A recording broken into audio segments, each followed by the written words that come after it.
আসসালামু আলাইকুম। এটিএন বাংলা সংবাদে সবাইকে স্বাগত জানাচ্ছি আমি নাইম ফাতহুম মুবিন। শুরুতে বিআরবি কেবলস সংবাদ শিরোনাম। বিদেশ ফেরত যাত্রীদের করোনা নেগেটিভ সনদ বাধ্যতামূলক, নয়তো 14 দিনের কোয়ারেন্টাইন, জানালেন স্বাস্থ্যমন্ত্রী।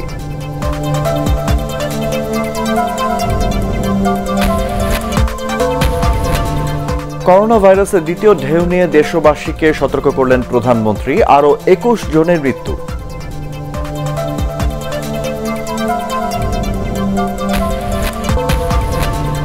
এবং হেফাজতে ইসলামের একাংশের কমিটি গঠন, নতুন আমির জুনায়েদ বাবুনগরী, মহাসচিব 20 দলীয় জোট নেতা নূর হোসেন কাশিমি। শুনছিলেন বিআরবি কেবলস সংবাদ শিরোনামগুলো। বিদেশ ফেরত যাত্রীদের করোনা নেগেটিভ সার্টিফিকেট নিয়ে বাংলাদেশে আসতে হবে বলে জানিয়েছেন স্বাস্থ্যমন্ত্রী জাহিদ মালেক। রাজধানীর কুর্মিটোলা জেনারেল হাসপাতালে ভেন্টিলেটর হস্তান্তর অনুষ্ঠানে যোগ দিয়ে তিনি আরও জানান যে সকল যাত্রীর কাছে করোনা সনদ থাকবে না, তাদের বাধ্যতামূলক 14 দিন কোয়ারেন্টাইনে থাকতে হবে। আরও জানাচ্ছেন রাসনা দাস। আসছে শীতে করোনার দ্বিতীয় ঢেউ প্রতিরোধে নানা ব্যবস্থা নিচ্ছে সরকার। তারই অংশ হিসেবে বিদেশ ফেরত যাত্রীদের করোনা সার্টিফিকেট বাধ্যতামূলক করার কথা জানান স্বাস্থ্যমন্ত্রী জাহিদ মালেক।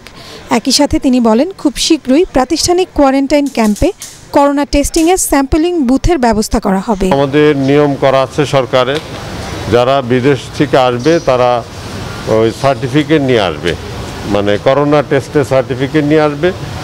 যদি না নিয়ে আসে কোনো কারণে, তাদেরকে 14 দিন কোয়ারেন্টাইনে থাকতে হবে, এটা বাধ্যতামূলক। রাজধানীর কুর্মিটোলা জেনারেল হাসপাতালে করোনা চিকিৎসার জন্য বাংলাদেশকে যুক্তরাষ্ট্রের দেয়া 100টি অত্যাধুনিক ভেন্টিলেটর মেশিন হস্তান্তর অনুষ্ঠানে তিনি এসব কথা বলেন। এ সময় অনুমোদনহীন হাসপাতাল ও ক্লিনিক বন্ধের বিষয়েও কথা বলেন স্বাস্থ্যমন্ত্রী। অফিসিয়ালি নির্দেশনা দিচ্ছে সকল জেলায় তারা সমস্ত হাসপাতাল এবং ডায়াগনস্টিক সেন্টার ক্লিনিকগুলোকে তারা পরিদর্শন করবেন, ইন্সপেকশন করবেন, এবং যাদের কোনো লাইসেন্স নাই তাদেরকে বন্ধ করে দেওয়া হবে, এবং যাদের লাইসেন্স এক্সপায়ার করা হয়ে গেছে তাদেরকে রিনিউ করার জন্য সময় বেঁধে দেওয়া হবে।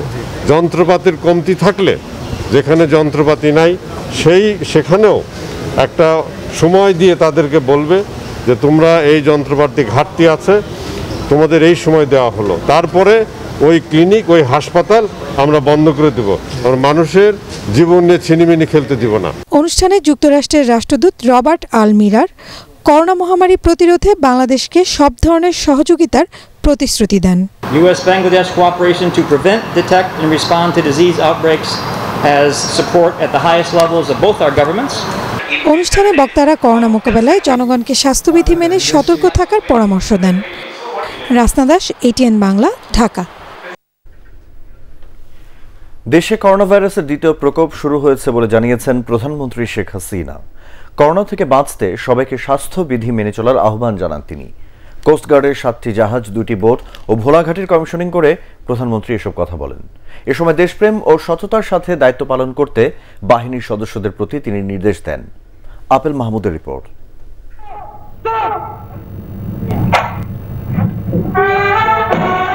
উপকূলীয় জলসীমায় অতন্ত্র প্রহরী হিসেবে দায়িত্ব পালন ও সমুদ্র সম্পদের যথাযথ ব্যবহারে কোস্টগার্ডে যুক্ত হল ইতালি ও বাংলাদেশে নির্মিত অত্যাধুনিক 7টি অফশোর ইনশোর পেট্রোল ভেসেল, 2টি ফাস্ট পেট্রোল বোট। গণভবন থেকে চট্টগ্রামের পতেঙ্গায় ভিডিও কনফারেন্সে এসব জাহাজ ও ভোলাঘাটের কমিশনিং করেন প্রধানমন্ত্রী শেখ হাসিনা।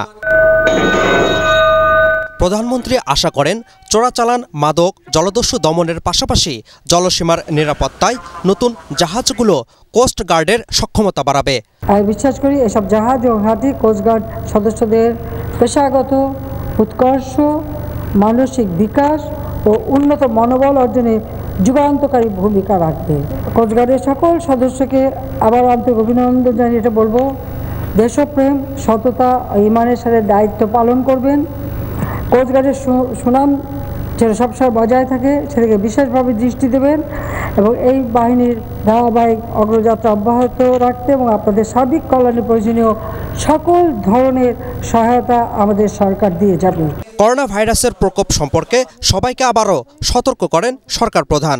বলতে গেলে এখন আবার দ্বিতীয় ওয়েভ শুরু হয়েছে, সেজন্য আমাদের সবাইকে সাবধানে থাকতে হবে। কাজে আপনাদের সকলকে আমি বলবো যে স্বাস্থ্য সুরক্ষা আপনারা মেনে চলবেন এবং নিজেকে সুরক্ষিত রাখবেন এবং আপনার সঙ্গে যারা কাজ করে তারা যেন সুরক্ষা থাকে সেদিকে আপনারা বিশেষভাবে দৃষ্টি দেবেন। করোনার মধ্যেও দেশের অর্থনীতির গতি যেন সচল থাকে সেজন্য সবার সহযোগিতা কামনা করেন প্রধানমন্ত্রী শেখ হাসিনা। আপেল মাহমুদ, এটিএন বাংলা, ঢাকা। গত 24 ঘন্টায় করোনা ভাইরাসে আক্রান্ত হয়ে দেশে আরও 21 জনের মৃত্যু হয়েছে। এ নিয়ে মৃতের সংখ্যা বেড়ে দাঁড়ালো 6194 জনে। মৃত ব্যক্তিদের 17 জন পুরুষ ও 4 জন নারী। এর মধ্যে ঢাকা বিভাগে মারা গেছেন সর্বোচ্চ 14 জন। সবশেষ 14,060টি নমুনা পরীক্ষায় 1837 জনের করোনা শনাক্ত হয়েছে। শনাক্তের হার 13.07%। এ নিয়ে মোট আক্রান্তের সংখ্যা দাঁড়ালো 4,32,333। গত 24 ঘন্টায় 1,693 জন সহ মোট সুস্থ হয়েছেন 3,49,542। শনাক্ত বিবেচনায় সুস্থতার হার 80.85%। স্বাস্থ্য অধিদপ্তরের সংবাদ বিজ্ঞপ্তিতে এসব তথ্য জানানো হয়। দেশের সবচেয়ে বড় অরাজনৈতিক সংগঠন হেফাজতে ইসলামের একাংশের নতুন আমির নির্বাচিত হয়েছেন জুনায়েদ বাবুনগরী। মহাসচিব নির্বাচিত করা হয়েছে বিএনপি জামাতের নেতৃত্বাধীন 20 দলীয় জোটের নেতা নূর হোসাইন কাশেমিকে। চট্টগ্রামের হাটহাজারী দারুল উলুম মইনুল ইসলাম মাদ্রাসায় সংগঠনটির সম্মেলনে 151 সদস্য বিশিষ্ট কমিটি ঘোষণা করা হয়, জানাচ্ছেন হুমায়ুন চিশতি। সেপ্টেম্বরের মাঝামাঝি প্রতিষ্ঠাতা আমির শাহ আহমদ শফির মৃত্যুর পর হেফাজতে ইসলামের নতুন নেতৃত্ব নিয়ে শুরু হয় দ্বন্দ্ব। এ নিয়ে টানটান উত্তেজনার 2 মাস পর নতুন কমিটি ঘোষণা করা হলো। চট্টগ্রামের হাটহাজারী মাদ্রাসায় সংগঠনটির সিনিয়র নায়েবে আমির মাওলানা মহিবুল্লাহ বাবুনগরীর সভাপতিত্বে সম্মেলন শেষে ঘোষণা করা হয় নতুন কমিটি। নতুন আমির জুনায়েদ বাবুনগরী তার প্রতিক্রিয়ায় নবীর প্রতি কটাক্ষকারী এবং ইসলাম বিরোধী অপশক্তির বিরুদ্ধে সোচ্চার হওয়ার ডাক দেন। ইসলাম বিরোধী যত অপশক্তি আছে ওদেরকে নির্মূল করার জন্য নবী মুহাম্মদ সাল্লাল্লাহু আলাইহি ওয়াসাল্লামের শত্রু নবী মুহাম্মদ সাল্লাল্লাহু আলাইহি ওয়াসাল্লামকে নিয়ে কটাক্ষ করিয়ে কথা বলে, কটূক্তি করে, তাদের খবর ছাড়া যাবে না। নতুন মহাসচিব নূর হোসেন কাশেমি বিএনপি জামাত নেতৃত্বাধীন 20 দলীয় জোটের অন্যতম দল জমিয়তে উলামায়ে ইসলামের মহাসচিব। হিন্দু বৌদ্ধ খ্রিস্টানরা যেভাবে এদেশে অমুসলমান নাগরিক হিসেবে বসবাস করে, কাদিনীদেরকেও অমুসলমান নাগরিক হিসেবে বসবাস করার অধিকার আছে, কিন্তু সরকারিভাবে তাদেরকে অমুসলমান ঘোষণা করতে হবে এবং আল্লাহ পাকের হাবিবের সামনে যদি আদমি করা হয় তার জন্য সরকারিভাবে মৃত্যুদণ্ড আইন করতে হবে। তবে কমিটিতে প্রয়াত শাহ আহমদ শফিপন্থী কাউকে না রাখায় ক্ষুব্ধ হেফাজতের একাংশ। সংগঠনটির প্রথম কমিটির যুগ্ম মহাসচিব মাইনুদ্দিন রুহি সম্মেলনকে গঠনতন্ত্র পরিপন্থী দাবি করে নতুন কমিটিকে প্রত্যাখ্যান করেছেন। 2010 সালের 19 জানুয়ারি একটি অরাজনৈতিক ও কওমি শিক্ষাভিত্তিক সংগঠন হিসেবে প্রতিষ্ঠিত হয় হেফাজতে ইসলাম। 2013 সালে রাজধানীর শাপলা চত্বরের সমাবেশের মাধ্যমে তারা আলোচনায় আসে। বেশ কিছুকাল চুপচাপ থাকার পর চলতি মাসের শুরুতে রাজধানীতে ফ্রান্স বিরোধী সমাবেশ করে আবারও সামনে আসে Hefazate Islam. Bureau report, ATN Bangla. অবিলম্বে 40% মহার্ঘ ভাতা, 3000 টাকা চিকিৎসা ভাতা এবং নতুন জাতীয় বেতন কমিশন গঠনের দাবি জানিয়েছে বাংলাদেশ তৃতীয় শ্রেণী সরকারি কর্মচারী সমিতি। রাজধানীর ফার্মগেটে সমিতির 21তম প্রতিষ্ঠা বার্ষিকীর আলোচনা সভায় সংগঠনের নেতারা এই দাবি করেন। অনুষ্ঠানে সমিতির ঢাকা মহানগর কমিটির নবনির্বাচিত নেতাদের অভিষেক হয়। সংগঠনের প্রতিষ্ঠাতা সভাপতি হারুনুর রশিদ এতে অন্যান্যের মধ্যে উপস্থিত ছিলেন।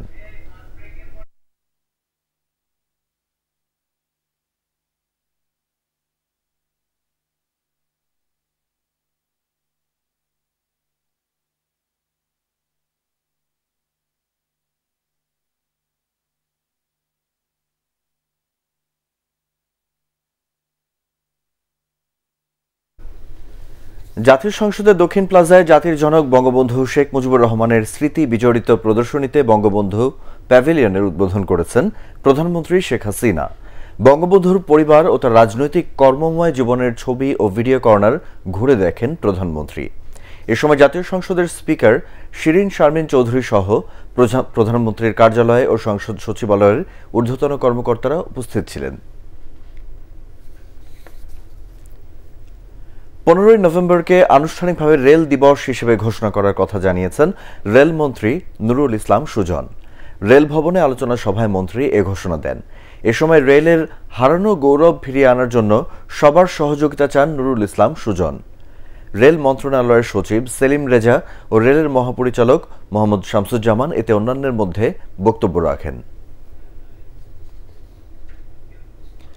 নৌ চলাচলে বিঘ্ন ঘটায় এমন সেতু ভেঙে নতুন করে নির্মাণ করা হবে বলে জানিয়েছেন স্থানীয় সরকার মন্ত্রী তাজুল ইসলাম।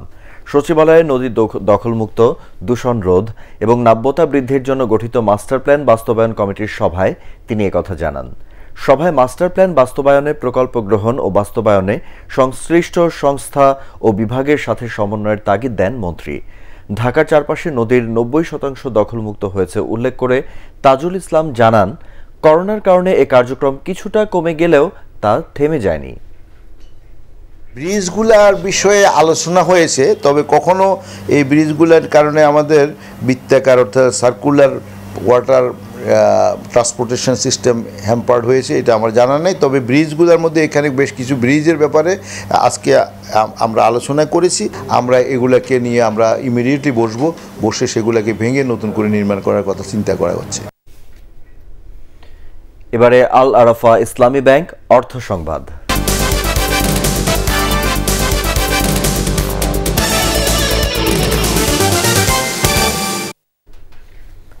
একটি ভঙ্গুর ও কালো তালিকাভুক্ত দেশকে মাত্র 12 বছরের মধ্যে প্রধানমন্ত্রী শেখ হাসিনা আশার আলো দেখিয়েছেন বলে মন্তব্য করেছেন ঢাকা দক্ষিণ সিটি কর্পোরেশনের মেয়র ব্যারিস্টার শেখ ফজলে নূর তাপস। নগর ভবনে সিটি কর্পোরেশনের কর কর্মকর্তা ও সহকারী কর কর্মকর্তাদের ই রেভিনিউ ও ই ট্রেড লাইসেন্স নিয়ে সপ্তাহব্যাপী প্রশিক্ষণের উদ্বোধন করে তিনি একথা বলেন। মেয়র জানান, এই প্রশিক্ষণের মাধ্যমে ঢাকাবাসীর কাছে অনলাইনে ই রেভিনিউ ও ই ট্রেড লাইসেন্স সুবিধা পৌঁছে দেওয়া সম্ভব হবে। এবারে মিল্ক ভিটা আন্তর্জাতিক সংবাদ।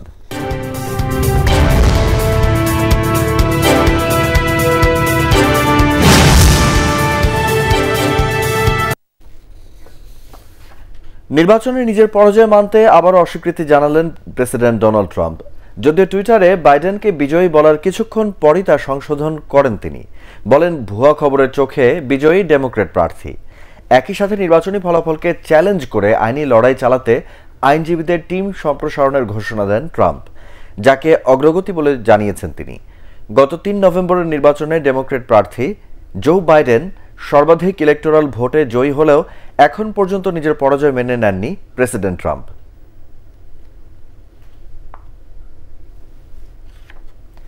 বিশ্বের সর্ববৃহৎ মুক্ত বাণিজ্য অঞ্চল গড়তে যাচ্ছে চীন সহ 15টি দেশ, যাদের অধিকাংশই আসিয়ান সদস্য।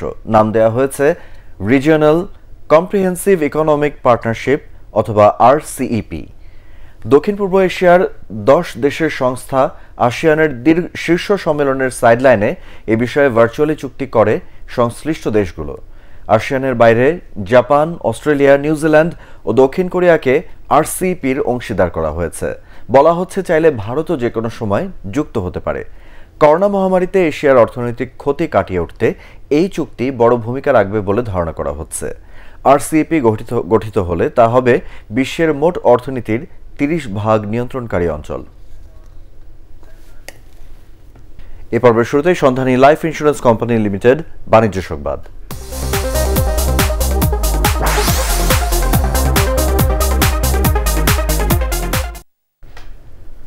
বড় পরিসরে উন্নত সেবা দেওয়ার লক্ষ্য নিয়ে নতুন ঠিকানায় স্থানান্তরিত হল ফার্স্ট সিকিউরিটি ইসলামী ব্যাংকের ধানমন্ডি শাখা।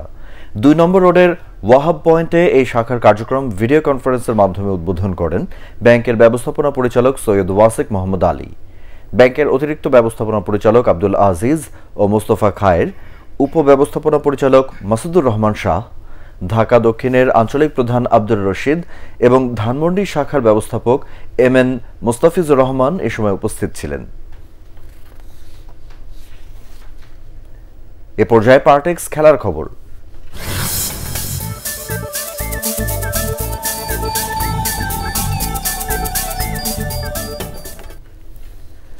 করোনা ভাইরাসে আক্রান্ত হয়ে আইসোলেশনে আছেন বাংলাদেশ ফুটবল দলের প্রধান কোচ জেমি ডে। বিষয়টি নিশ্চিত করেন বাফুফের সাধারণ সম্পাদক আবু নাইম সোহাগ। তিনি জানান দ্বিতীয় টেস্টেও ফল পজিটিভ আসলে তাকে রেখেই 19 নভেম্বর কাতারে বিশ্বকাপ বাছাই পর্বের ম্যাচ খেলতে যাবে বাংলাদেশ। রিপোর্ট করছেন এস এম আশরাফ। নেপালের বিপক্ষে দ্বিতীয় প্রীতি ম্যাচও জয় পেতে মাঠে যখন কৌশল সাজানো নিয়ে ব্যস্ত থাকার কথা জেমিডের, তখন তাকে সময় কাটাতে হচ্ছে হোটেল কক্ষে বন্দি দশায়। শনিবার দুই দলের ফুটবলার আর কর্মকর্তা সহ 75 জনের করোনা পরীক্ষা করে বাফুফে। সেখানে একমাত্র জেমিডের ফলই পজিটিভ আসে। জেমিকে ছাড়াই আমরা কাতার যাব কিনা, অফকোর্স আমরা যেহেতু ফিফার পারমিশন নিয়েছি, এশিয়ান ফুটবল কনফেডারেশন অথরাইজেশন দিয়েছে, আগামী 2-1 দিনের মধ্যে এই ম্যাচ অফিসিয়াল করা হবে। সকল বিষয়গুলো যেহেতু আমরা মোটামুটি ফিফা এফসির সাথে আমরা কাজ করছি এবং অলরেডি যেহেতু আমরা আসলে ম্যাচটা আগামী 4 তারিখ খেলবো, তো আমাদের পজিটিভ সেটআপ নিয়ে, পজিটিভ মেন্টালিটি নিয়ে আমরা এগোচ্ছি। এমন ঘটনায় খেলোয়াড়দের সুরক্ষা বলয় আরও জোরদার করার সিদ্ধান্ত নিচ্ছে বাফুফে। এমনকি দ্বিতীয় ম্যাচে দর্শকদের মাঠে প্রবেশও বিধিনিষেধ কঠোর করা হচ্ছে। ইতিমধ্যে আমরা সিকিউরিটি পার্সোনালদের সাথে বাংলাদেশ পুলিশের সাথে মিটিং করেছি। আগামীকালকে আমাদের একটা মিটিং হবে যেখানে আমরা প্রপার মেজার্সগুলো অ্যাডপ্ট করব, যাতে করে পরবর্তী ম্যাচে আমরা যেন আসলে যেটা চাই বা যেটা স্বাস্থ্যবিধি মান্য করা হচ্ছে সেটা যেন সবাই মানে। 19 নভেম্বর কাতারের উদ্দেশ্যে রওনা হওয়ার আগে 17 নভেম্বর আবারও দলের সবার করোনা পরীক্ষা করা হবে বলে জানান বাফুফের সাধারণ সম্পাদক। S M Ashraf, ATN Bangla, Dhaka. Corona virus মহামারীর কারণে বদলে যাচ্ছে বিশ্ব টেস্ট চ্যাম্পিয়নশিপের নিয়ম। টেস্ট চ্যাম্পিয়নশিপে সব দলের 6 সিরিজ শেষে পয়েন্টের ভিত্তিতে নির্ধারণ হওয়ার কথা ছিল 2 ফাইনালিস্ট দল, কিন্তু করোনা ভাইরাসের কারণে সব দলের 6 সিরিজ আয়োজন করা প্রায় অসম্ভব। তাই এখন পয়েন্টের বদলে পয়েন্টের হার শতাংশ হিসেব করে বাছাই করা হবে 2 ফাইনালিস্ট। অর্থাৎ নির্দিষ্ট সময়ে অংশগ্রহণকারী দলগুলো যে কয়টি সিরিজ খেলতে পারবে সেই সিরিজের পয়েন্টের শতাংশের হিসেবে ঠিক করা হবে ফাইনালিস্ট। চলতি সপ্তাহে আইসিসির চিফ এক্সিকিউটিভ কমিটির সভায় এই নিয়মের ব্যাপারে চূড়ান্ত সিদ্ধান্ত নেওয়া হবে। আগামী জুনে হতে যাওয়া টেস্ট চ্যাম্পিয়নশিপের ফাইনালের দৌড়ে পয়েন্টের হিসেবে এগিয়ে আছে ভারত ও অস্ট্রেলিয়া। শেষ করার আগে বিআরবি কেবল সংবাদ শিরোনামগুলো এক নজরে আরেকবার।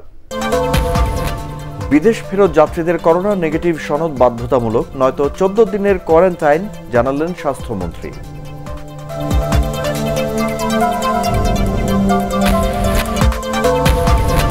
করোনা ভাইরাসের দ্বিতীয় ঢেউ নিয়ে দেশবাসীকে সতর্ক করলেন প্রধানমন্ত্রী, আরও 21 জনের মৃত্যু।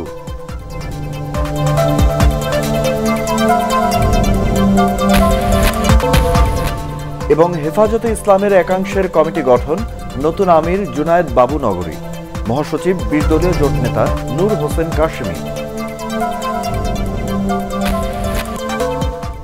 পরবর্তী সংবাদ দেখার আমন্ত্রণ জানিয়ে এখনকার মতো শেষ করছি। করোনা ভাইরাস থেকে নিজেকে সুরক্ষিত রাখতে মাস্ক পরুন, বারবার হাত পরিষ্কার করুন। এটিএন বাংলার সংবাদ ইউটিউবে দেখতে ব্রাউজ করুন youtube/ATN Bangla News।